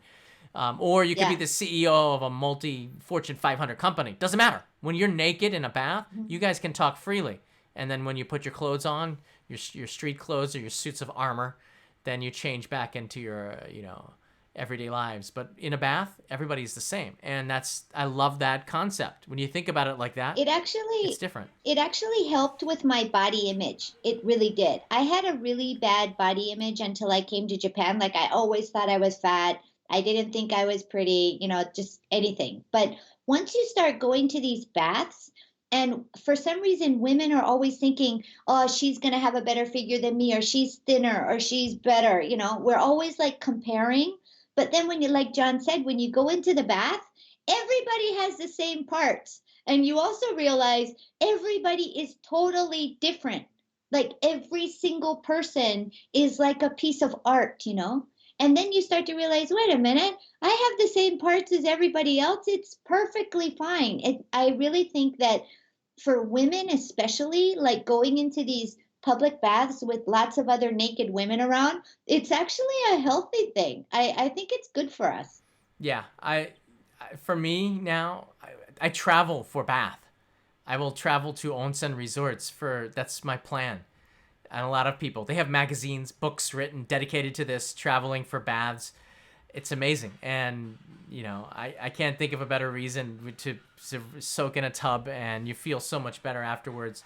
The older you get, the more you do this as well. Like, there's a lot of older people in Japan anyways. Let's take one more question, and then we're going to have to end this because we're like on a marathon session here. It's just so much fun. Okay. We could talk forever. Yeah. Yes. Let's see here. Chris Chen writes in here, what is your favorite area of Japan? I think we talked about that. Thanks, Chris. Carrie Larson, hi from Queensland, Australia. Pre-pandemic, do you think parts of Japan were suffering from effects of over-tourism, as parts of Queensland were, and Cairns had a lot of Japanese tourists from Asia as well? Do you think that parts of Japan were suffering from that? I do. Yeah, so do I. So I think that this is a chance to sort of the whole world in lots of different ways to kind of detox. And I think that we are going to rethink a lot of the ways that we handle. I really want to get to the concept of traveler as opposed to tourist. So I hope a lot of things change. Yeah. Brenda, MC, how's it going? Thanks for that animated emoji. Much love. Appreciate the support, guys. Thank you, Ruth, for taking the time to spend your morning with us more than I thought it would be. I apologize for that. But I hope that we can make some more time and come back on and address some of the questions people have. Nobody is more knowledgeable about travel in Japan and some of the news that's going on than this lady right here, Ruth Jarman, CEO of Jarman International, a Japan travel consultant company. Some great people working there. If you have questions about travel in Japan, check out the Jarman International website. She has all the answers. And especially if you're in Japan, Nihonji mo Nihongo de hanaseru. You can also... 日本語も Yeah. ぜひ日本語お願いします。 Yeah. Ruth is also on NHK's Kiso Eigo and a lot of other TV programs. She just pops up on my TV screen Right. every now and then. Yeah. Right now I'm on NHK World. Okay. Easy Japanese for Work, it's called. Oh, wow. So you're teaching Japanese to Yeah. people. Great. So you can catch Ruth on... Yeah, so now it's being broadcast overseas. So anybody who sees NHK World can find Easy Japanese for Work, and I'm on it. Cool. So I'll put the links in the description of this video. Thank you, Ruth. Have a good day. I hope you'll join us again. Thank you, John. Yeah. Bye-bye. Bye, everybody. That was great. I'm always really happy to see Ruth, to be able to see my friends and talk to them because, being isolated kind of stinks. And then having just an hour and a half with friends makes me feel like normal life again. But I hope this was really useful for you. I'm going to take a couple of questions. So if you have anything right now, I'm here for you. Tomorrow or the next day, I'm going to be doing another travel update. Some things have been breaking here in Japan about the direction of travel. And I think that Ruth gave us some really good indicators on what the future of travel in Japan is going to look like. Her thoughts are pretty much on par with mine. We don't know if the flights are going to be back. We don't know if your country is going to have access to come in here into Japan or even be able to. I think it's something that's going to be opened up gradually. Tess Chonan, thank you so much for the super chat. Much appreciated. Seriously, that's like our sustenance here. So there's a lot of stuff happening, and I'll try to give you an update probably tomorrow on a Japan travel update about the situation. A lot of people keep asking me the same questions, and this is a chance for me to answer them specifically on this. The infection rates are going down, and which is a good thing, and I'm going to be looking at the news after this, eating breakfast and lunch, and getting everything for you. Nosh Abroad, thank you so much. You and Ruth should do a regular podcast. I think that'd be pretty cool. You know, Nosh, and I appreciate the super chat before, Nosh, telling me about the audio. Thank you. I really think that I'm really lucky. I've got a lot of amazing friends that have been here for decades, and they are a source of information that I think that you're looking for that a lot of other YouTubers don't have access to. So let's see if we can do something more regular with people that have a lot of insight and just focus in on one or two topics that make it easier for you to get to information. I'll probably ask Hana, my assistant, she's in the US, but to go through here at a table of contents so you can find the information that we talk about, because I think it's very valuable that you can find that, and the internet has this kind of resource. The friends that I have are all of them have been here, and a lot of people ask you to do collaborations with other YouTubers, and I like that, but my friends are all been here for like decades and for years and years, and I don't know, it's hard for me to increase my world. We all have our own worlds and all have our own things, but I'm blessed to have friends that know what they're talking about more than me. Sometimes I don't know what I'm talking about, and I get that through the comments. Brendan Walker, 2 thumbs up for Ruth and John. Marty writes in here, +1, a regular thing for Ruth. John G, looks like you're voting it in there for Ruth. There seems to be a lot of love for Ruth Jarman, and rightfully so, because Ruth is also one of the most positive people in the face of great adversity, who keeps it together, and that's what makes her an amazing, effective CEO for her company, and why Jarman International has been growing and growing and growing as a very trusted and respected company here in Japan for tourism. A lot of big companies will talk to her for advice on what they should do for planning, and being a part, helping Ruth whenever I get a chance to is it really is a blessing to have friends who have this kind of influence, and I've learned a lot from her. Nagoya John writes in, her insights are gold. Thank you, Ruth. I love your work and gives me memories of my previous trips. I miss Japan. Nagoya John, thank you so much also. And I think we've identified Ruth's biggest fan. We'll try to get her back on the show again. I think that she's already been, and Nagoya John knows this, I believe, because I believe you were in the live stream when we were in Sato. She's been in about 4 or 5 live streams, one of which was at the spa looking at Mount Fuji in Sarugashima, Niigata, and as well, I think she was down in Miyazaki and Kochi. So we've been going to certain places to try to root out some really interesting things, and those are places where we're probably going to see Ruth a lot more, because she's working her butt off consulting and helping Japan with inbound tourism, and I'm helping to play a part as well. Whatever she needs, I'm here to help her out. And after this COVID-19 is over, Japan is going to need some help again, I think, and Ruth is going to be on the forefront of that. So also, your comments really help to pave that way forward, how Japan is going to be shaped in the future.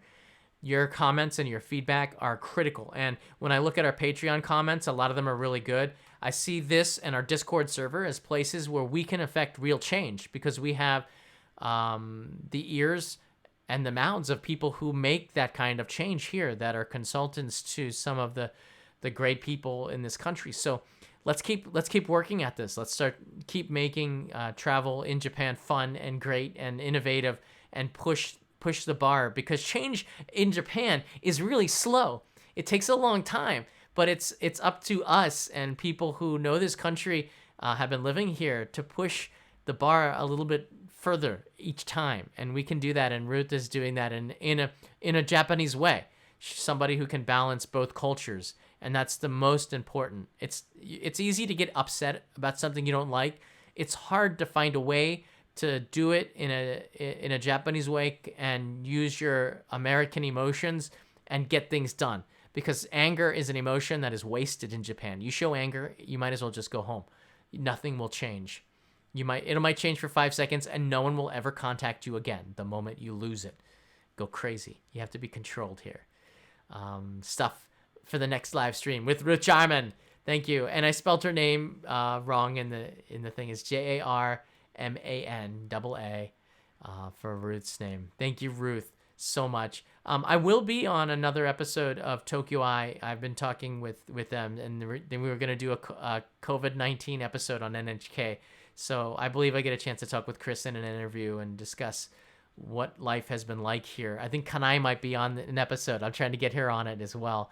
But Tokyo Eye's a program on NHK World that I've been on since 2008, and just love the team over there. I call it the greatest show on TV, although I haven't been on, but because I've been making this series traveling around. But I think I'll be able to get back into the show, which will be a lot of fun, as well as some other productions for NHK World, which is great. A lot of the productions in Japan have been halted and suspended. It's not just me that can't go around making YouTube videos. It's also the TV production companies. NHK can. On the TV news, they have them in TV screens in the studio. And there's like 10 TV screens sometimes. It's one of the funniest things that you'll see. I put images on the Discord server. But Japan has evolved and changed with the virus, and you can see that in. But NHK World will be back, I think, in June to start the productions. I think that they're starting to ramp up again. That's why I'm going to do the first one as an internet show, and then the program will continue in June, which is good. Love that show. Yeah, I don't see any more questions. I do really appreciate it. Yes, that was Fernando. That was Hana's mom. Hana is much beloved on the show. She was with us in Katakai in Niigata for the fireworks festival, the big one, and some of the other ones. She's also has her own channel, Hana Victoria. You're going to want to check that out. And we'll try to get Hana on the show and sing us a song. She's the guitar woman. Sing us a song. I don't get demonetized. That's Billy Joel. But we have Hana Victoria, and that's part of our channel. And maybe she'll sing us some songs from her latest album, which was called Mayonnaise or something. I thought it was pretty creative. She had some hummus. She had some pretty good titles to her songs that make us feel all warm and mushy inside. That's Hana. And we'll be back. Irvan is here. More Kaiseki donations. Irvan, you got it, buddy, because we just ordered. I'm making news. Making news. Irvan, last night we ordered 2 Kaiseki bentos.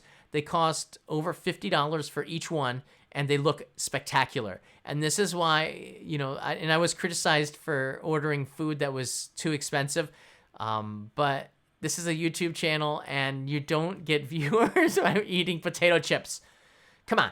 Everybody knows that. You have to invest in your show, and we are and Irvan, that is going straight into it. In fact, we might get a side item now. Thank you. We'll put that to good use. We're going to keep this. I'm filming an episode on my home bakery, my bread machine, making rice bread and certain other Japanese type of breads, matcha and edamame bread, edamame hummus. There's things that we're going to be making. Kanai's Kitchen will be buzzing along soon.